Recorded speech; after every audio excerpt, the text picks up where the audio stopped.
Free bus పథకం చెత్త దండగా. బస్సు బస్ స్టాప్లో ఆగుతుందండి, మా ఇంటి దగ్గరికి రావట్లేదు. బస్సు దిగిన తర్వాత ఆఫీస్కి నడుచుకుంటూ ఎలా వెళ్ళాలి? బస్సు ఆఫీస్ దాకా రావాలి. అస్సలు ఏసీ లేదు, మంచినీళ్ళు లేవు, ఏమీ లేవు. పల్లె వెలుగు ఊరికొకటి వస్తుంది, ఇంటికొకటి రావాలి. బస్సు నిండా మహిళలున్నారు. ఎంతమంది ఉంటే చిరాగ్గా ఉంటుంది. బస్సు నిండా కూరగాయల బుట్టలు, పళ్ళ బుట్టలు, ఆకుకూరల బుట్టలు, ఎంత చిరాగ్గా ఉందో. అంతా స్టూడెంట్స్, ఉద్యోగస్తులతో మాలాంటి డీసెంట్ మహిళలు ఎలా ఎక్కుతారు? బస్సులో ఫ్రీగా భోజనం కూడా పెట్టరా? ఇలా లేబర్తో కలిసి వెళ్ళాలంటే మా చెడ్డ చిరాకు.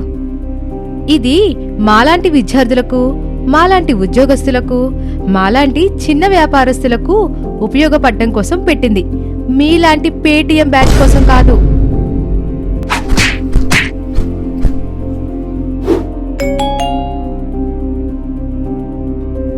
దెబ్బలు పడితే పడ్డాయి గాని మనకి పేటీఎం డబ్బులు వచ్చాయి.